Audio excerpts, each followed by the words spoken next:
I love late night. It's been my dream my entire life to have a late night show. I want to keep the elements that make people feel like they still have that format they love. That's why I usually wear a tie, almost always a blazer. That's why I've got a desk.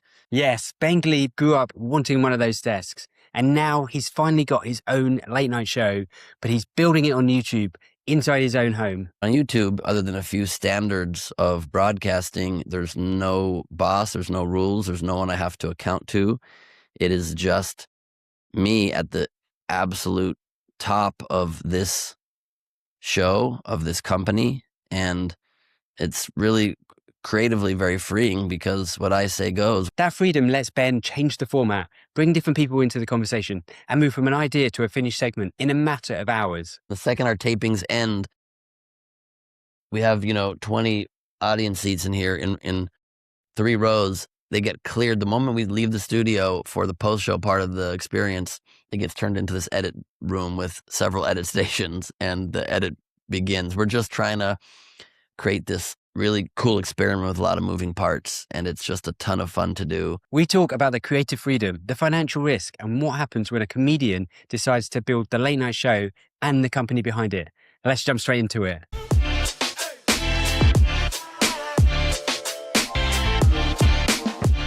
Ben, you're trying to build the late night show of the future on YouTube. Why do you think YouTube is now a better home for late night than traditional television? Well, firstly, it's not exactly anyone's choice. It seems as though network is not wanting late night to be on traditional television for a lot longer. So desperation's the mother of invention, but it happens perfectly to coincide with the slow burning off and dying of network TV in general. And I don't think we'll be seeing any more new late night shows on network. And it coincides with the burgeoning and the explosion of YouTube becoming the #1 entertainment platform on planet Earth, overtaking Netflix in market share globally, overtaking in the US both cable and broadcast combined. So the future is where the people are, and it seems silly to not go directly there. Well, I'm excited to get into the details of your show. So what can you do on YouTube that you couldn't do if one of the networks was paying for it? First of all, I can say fuck. So that's exciting. See, it made you laugh right there. And that's the least of it. It's just completely free. You can do what you want. There is 0 network notes. There are 0 bosses that can tell me what to do and not to do. And that's even the case if we had taken the show to Netflix. There would still be a pretty big corporate structure telling us what to do, what we can and can't do, even though I'm sure it's freer than network TV. But on YouTube, other than a few standards of broadcasting, there's no boss, there's no rules, there's no one I have to account to. It is just me at the absolute top of this show, of this company. And it's really creatively very freeing because what I say goes, which is pretty rare when you're doing anything beyond just your stand-up comedy. So that's a very magical thing. We get to experiment with format. We get to have different kinds of guests that network TV does not have on late night. We get to put them together in different fun ways. We get to have a very loose, unstructured nightcap, which is our post-show experience, where it's fully unproduced. We can super long shoot it. We can create our own business model, and I can smoke a joint with my guests in the post-show whenever I want as well. The benefits are plenty. We all know the format of what makes late night work. In what ways are you following that, and which ways are you changing that up? I love late night. It's been my dream my entire life to have a late night show. I did one in college for 4 years. I did it after college for the National Lampoon Network. I want to keep the elements that make people feel like they still have that format they love. That's why I usually wear a tie, almost always a blazer. It's why I've got a desk. You can't really see it right there, but it's there. And that's why we have a live audience and a band and the energy of the show. And one of the few things of all of the hundreds of thousands of podcasts out there that are not ever doing things in front of people, in front of an audience, and it's just conversations droning on and on. No offense to your wonderful podcast. we actually are creating entertainment, like laugh out loud entertainment. So that is what we're trying to keep the same. But we're innovating the format in a lot of ways that I think are very exciting. We're not beholden to 44 minutes or 42 minutes plus commercials. So we're doing like mini podcast interviews with my main guests. Once I have them here, why not? I don't have to take commercial breaks. And if people can watch 3 hours of Joe Rogan with one guest and one conversation, not particularly fact checked, by the way, I think then people can watch an hour 20, an hour 30 that has a celebrity guest from Hollywood and a thought leader put together oftentimes out there at the same time. And for the first time, late night truly offering value to really help evolve people's lives. It's part of why we call it the evolution of late night is here. And through comedy, we hope to expose people around the world to these modalities and ideas and platforms and change makers that really could become something they easily integrate into their lives instead of just watching movie stars talk about how great their lives are. We are going longer with each interview, so it's almost like a mini podcast within each interview. For most interviews, we're looser with format. We get to experiment and move very quickly without any red tape. So yesterday's taping, Stuart Bailey, our showrunner, who was the executive producer for many years of The Daily Show with Jon Stewart, 4-time Emmy winner, 3-time Peabody winner, legend I get to work with on this show, pitches me an idea where we interact with the audience and we make up these fake backstories about them and we like sort of prank them live. And we just wrote it. Caroline Choi, our Gen Z recent Harvard grad writer, Stuart and I just wrote the bit throughout the day and the gaps we could find, printed it on cards, had the audience fill out these forms, tweaked them, and live just got to do this. It came to life within hours, which I think is a very unique thing. And then we get to have this nightcap experience, which closes every episode, where the cameras just follow me because we're saving money and shooting in my own house. It gets to be extra authentic, extra unique. And the cameras follow me and my guests all around the rest of the house in the backyard by the fire pit. We'll have a cocktail. We have a bartender out there. We smoke a joint maybe. We have snacks. We got a charcuterie board. I ate too much cheese. It's not good for my cholesterol, but I think it's fun to watch. And you don't see that ever. You've watched decades of traditional network late night. You don't know anything about the personal lives of the hosts. My girlfriend lives in this house. You get to know our relationship. We talk about it on air. You see our unproduced conversations with she and I and with my guests and I, when you almost forget there's a camera there. The cameras are very far away. We're mic'd and you get great audio and you just get to see what it's like behind the scenes of a show. You get to see what it's like to create a show. And so we're just blurring the lines between reality show and talk show and creating this very unique, authentic, revealing thing that I hope will really resonate with people. Plus, it's too good to not do. We are also about to very soon be filming and releasing our own vertical microdrama as well that we will be calling Before Good Night. The economics must be really different as well. Presumably, it's much cheaper. What does that look like? Yeah, the economics are very interesting. There's an enormous potential to create a very significant and profitable brand. The risk is also all on my shoulders as well. You know, traditionally in Hollywood, you audition or you rise in your career to a place where you're offered a show, which is what happened to me with my game show Idiot Test. And then you're at the mercy completely of the network and the people who are paying to make it, whether you keep going or not. I got to do 4 seasons, 210 episodes. I'm very grateful for it. It elevated my career, but then they decided they had enough to rerun forever and stopped making the show.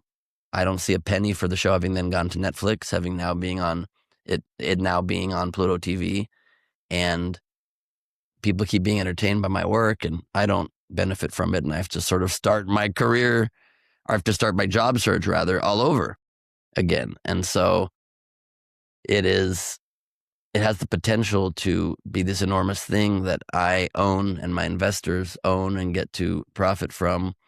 And it also has the potential to have been the most amazing amount of work that goes away after a year, which of course is the outcome I'm optimizing to avoid at all costs.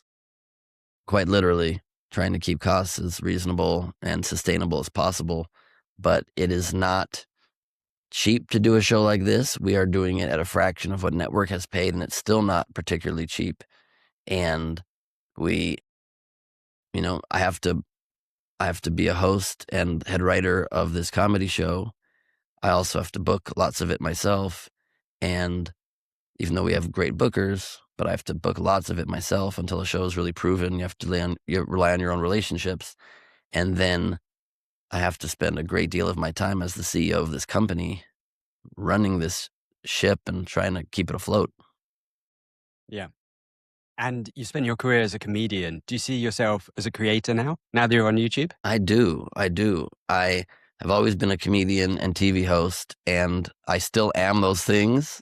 I think YouTube, when you're doing a proper budgeted production, is for sure the new TV without a doubt. So I am still a TV host. I am still a comedian. I'm still doing stand-up. I'm headlining a show here in LA tonight if we make our editing deadline. So I'm hoping that Josh really delivers for us here. And he has headphones on. He can't hear me. And I'm absolutely a creator now as well. I've entered that creator economy, and the output of content we are distributing to the world, by definition, I'm super in the creator lane at this point as well. And in 2026, do you think the word YouTuber still carries some baggage for people that have been through Hollywood and traditional television? It does. I don't think it's sexy. We're trying to make the word YouTube as sexy as possible.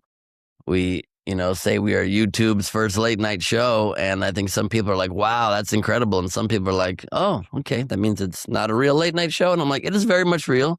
We got a neon sign. A lot of the network shows don't have that. We got big Hollywood guests. We have huge thought leaders, some of the biggest creators in the world coming on. We have names that people know and love coming on the show. I wear a tie. I got a desk.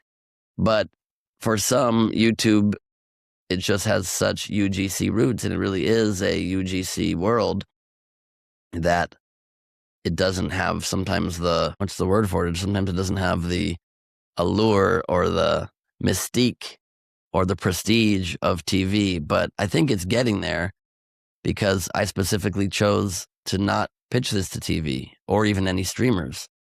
I would rather be here. I'm aware that it's not necessarily always seen in the same light. I'm aware that it's a harder slog. I'm aware that it's much more on my shoulders, the benefit of being hired. And then just letting your fate be what it is that you do your best as a performer, and then just keep your fingers crossed.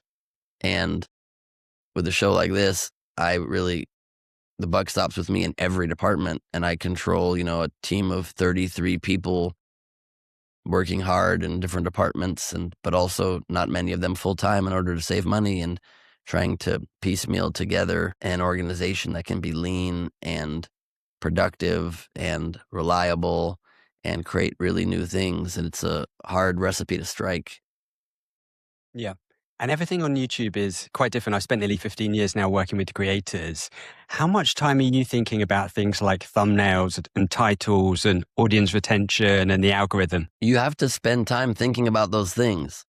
I am trying to spend as little time thinking about that as I can, and trusting the team members I've put in place to be the head of social. Bhavna Gayadin, our head of social, I just know she's brilliant at it. And so I trust her thumbnail strategy and her social release content calendar. But of course, we meet about it constantly and iterate constantly and are tweaking clips together. Brazil, our head of post, also is part of our flow with analytics. We have a weekly analytics meeting, and our flow with setting up our systems to create our thumbnails and to iterate them and A/B test video titles. But there's just some elements of it that I try to spend almost no time on, like the A/B testing. I just trust that he and Claude can come up with great titles that will pull people in to watch the content. I don't mind if technology is used in ways that makes us more efficient or in ways the human brain can't. I want to keep human creativity wherever humans can do it better, wherever humans can bring our own unique flair to it. But I'm not afraid of using AI or certain technologies to enhance our skills. Bhavna and I are actually taking an all-weekend AI school boot camp, an AI boot camp tomorrow and Sunday, both days, to learn how to have Claude agents help increase our efficiency in a lot of these categories. So, and that's not to say I'm going to use all of those tools. I'm going to be very sparing in where I implement it, but in the ways I'm not efficient, in the ways where bottlenecks keep slowing down our process, if I can get a system that can help us communicate better among our human departments, I'm all for it. So we look at analytics, we look at what's working and what's not, but I try not to let that affect the content of the show in any significant ways. The metric that matters most to me is percentage viewed of what we upload, increasing that metric. It's obviously click-through rates, very important, but I think if we create great content, it will find people. I think percentage viewed and average watch time, that are metrics. Those are metrics that I think really show you if you're creating a show that's catching more and more people and are getting more and more people to fall in love with it. That's our real challenge and our real goal. But I really try not to spend too much time on it. I know you were curious about like how much it affects the creative process, Yeah. and it's not affecting my creative process. I will never make a compromise for analytics that I don't agree with, but I will always take in data and see how can the creative part of the show reach more people. And that is, I think, where the marriage should lie, or lay. I'm not really sure if it's lay or lie. Maybe you could tell me, Ian. But yeah, do you know which one it would be in that scenario? Lay. I'm going with lay. Lay. Where it would lay sounds good. I go with lay a lot too, although less now that I'm so busy. But What's been the biggest surprise since you've been on YouTube about launching the show on there? well, let me answer that. I want to say one last thing about the creative part of it. So like the only places where it actually infiltrates into my creative process is I sometimes am thinking like maybe I can start the question a little quicker, or I can get to the meat of the question sharper, or I can maybe phrase this in a way that in the first 2 seconds of a clip, it won't lose people. It'll draw people in. But I don't ever think during the interview, that's a clip. I think, wow, there's some magic happening here. And hopefully my team watching behind the cameras think that's a clip. That's a clip. And in fact, they're taking live notes and notating where they're clips. And then after the episode ends taping, I sit down and very diligently give frame by frame notes on the entire very long episode until 4 or 5 in the morning. I was up until 6 in the morning this morning, slept for a handful of hours, then came on here with you. And then I'm going to, after our interview, sit down and oversee the rest of post and make sure we land this plane in a good place. The most surprising thing about being on YouTube has just been how much you're beholden to a mysterious algorithm that you really don't know much about. Because our biggest goal, we're getting great numbers overall, and our ad campaigns are getting our show exposed to a lot of people, and our celebrity and creator and thought leader guests are collabing us on clips, and we're sharing audiences with each other. But the hardest part has been finding our like real and true fans and getting those numbers up. That's the real challenge, is to target the people that would love a show like this and to expand that number in an efficient way. It's hard to do it when you're blindfolded, and that's how it feels when you're trying to figure out an algorithm that is not published with standards that you need to just guess and check on. Yeah, yeah. As someone who's been working with creators on YouTube for many, many years, I do think the algorithm rewards great content. And ultimately, if you produce great content, then the algorithm will find viewers for your content. Or in fact, it works the other way around. YouTube want to retain their consumers, their viewers on the platform as long as possible. And if they can put them in front of your content and you retain them, then that works. Hence, they share it for longer. So I think you've got to trust, believe in the algorithm, but also create it for your audience. 100%. Yeah, you have to create for the audience. That's what our North Star is at all times. That is what we do. I guess just the thing that sometimes keeps me up at night is, and I love that YouTube's wide videos are favoring, from what I hear in the algorithm, a longer video because our show is, we're obviously clipping it up like crazy all over different platforms, but it's great that the wides can be longer and do well, but the shorts, it's just people's attention span has become so short that it sometimes feels hard with more interesting, more nuanced content to catch people because we're not shocking them always in literally the first 2 to 3 seconds. So you have to keep people's attention. And we've seen that like our shortest reels are the ones that have like 150% watch time, 250%, 350% watch time. They'll loop it through a few times, but that's if it's a 15-second reel. When it's even like an hour-and-a-half show cut down to a 2.5-minute great chunk, the watch time will be 40%, 50%, and that's a decent number, 60%. And it's like a decent number, pretty good number is people not getting through the whole clip where the great payoff is and the great joke that ties back in. So you feel a little bit like people need the sugar-filled cocaine of being blasted with shocking and lewd and almost insane content, and that's not the game I want to play. I'm trying to create comedy. I'm trying to create conversations, and so I just do hope that the attention span people out there, if you're listening, if you're reading this, if you're watching this, check us out because there's not that many of you left, and we need you. And let's take a step back then about building the business. So when you think about Goodnight, is it a show? Is it a production company? Is it the start of a media company? It is very much all three of those things. This is a show first and foremost. We have nothing if we don't create a main product, a core product that people fall in love with, and we won't get to expand it beyond that. So it's a show first and foremost. It is challenging that creative can't be the lion's share of my time, but it's up there in my time distribution. It is a company as a close second because if the company doesn't run lean, run on budget or under budget, if it isn't very prudent with the financial decisions we make and the people we bring on board and the company culture we create, then it won't be able to succeed. So we have to crush it so that it does soar.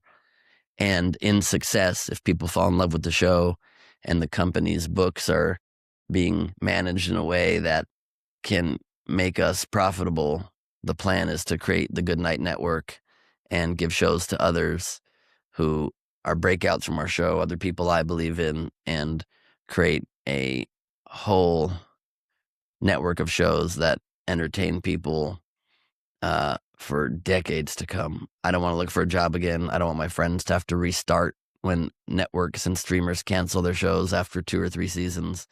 I want to create something where if something works and people love it, you can keep doing it for as long as you like. That's great. What a big vision.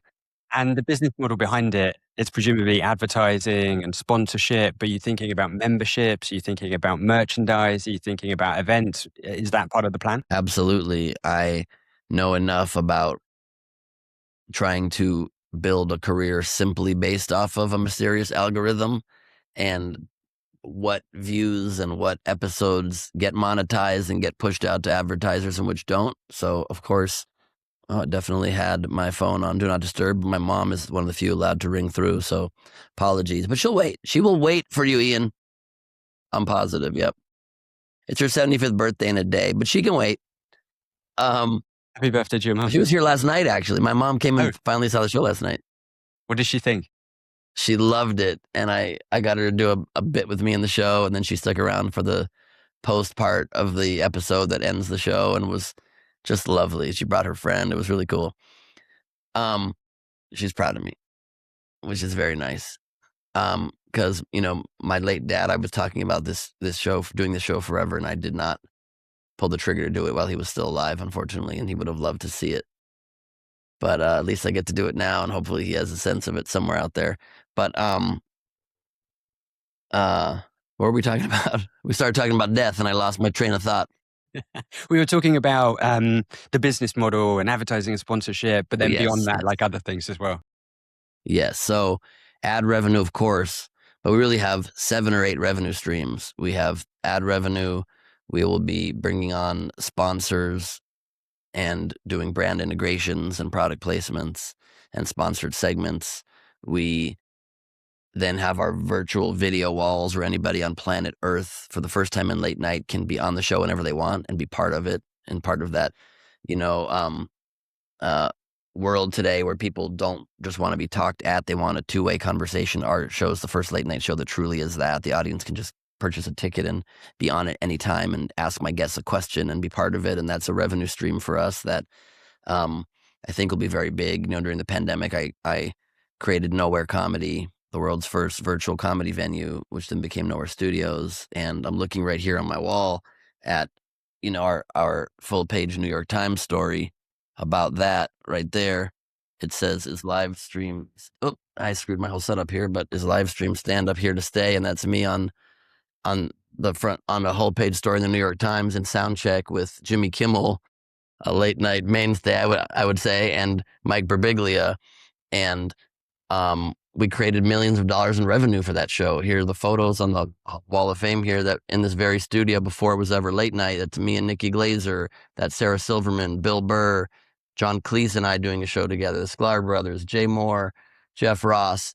And we generated millions of dollars for creators. We generated good revenue for ourselves. And I know that there is a market for people getting to enjoy shows around the world. The challenge certainly there is to get people, let me reply to my mom so she doesn't keep calling,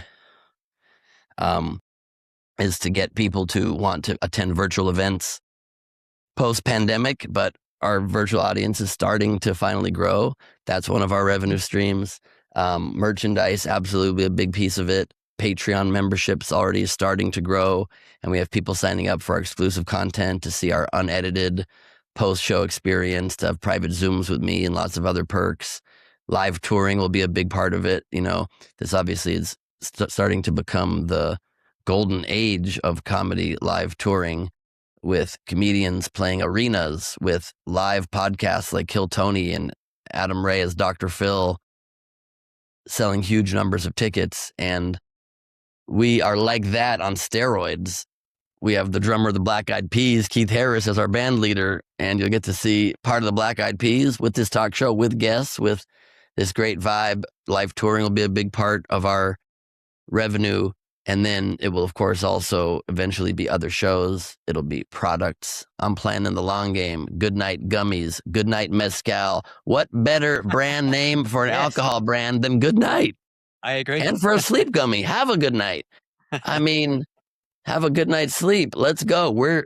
I'm planning this for the long haul, and I certainly wouldn't have been able to raise well over $1 million to produce this show if I didn't have a vision for how to make this thing profitable. And so it's all riding on us building those hardcore fans and making it a show that people don't want to miss. But once we do that, we're off to the races. Yeah. Well, Ben, it's been great to hear about the start of the journey. I really believe in everything that you're building, having worked in the creator economy for such a long time. Before we go, what does success look like in 3 years? I just hope we create a tidal wave of excitement around the evolution of late night. I hope we get droves of people that learn about this show and don't miss it. I think 3 years from now, we will have created a common water cooler for the planet, something that people from all stripes, all political persuasions, all parts of the world don't miss on a weekly basis, because it's just so fun and thought-provoking. And we have guests that can expand the horizons of people's lives and help them level up parts of their own individual experience while just entertaining the hell out of people. And it becomes one of the few things that creates a little sense of the monoculture that we have been losing, a little place that people can gather together and have a good night together. And it'll be nice if there's millions of those people doing it, so that we have a business and a show that can keep going far into the future. So that's my dream, and I think we are on the way to making that a reality. I just hope people come and join the new late night. Congratulations on the early success, and hats off for taking a risk and taking advantage of the platform. And I'm excited to follow the journey. Thanks for joining us, Ben. Thank you so much for your time and for seeing the vision. It is our exact hope, is that piece by piece, people get excited about what we're doing and want to help us spread that word to the rest of the world. So I'm really grateful. You're pioneering. Thank you, man. I'll take it. I'll take it. I'm just trying to Excellent. eat. A girl's got to eat, baby.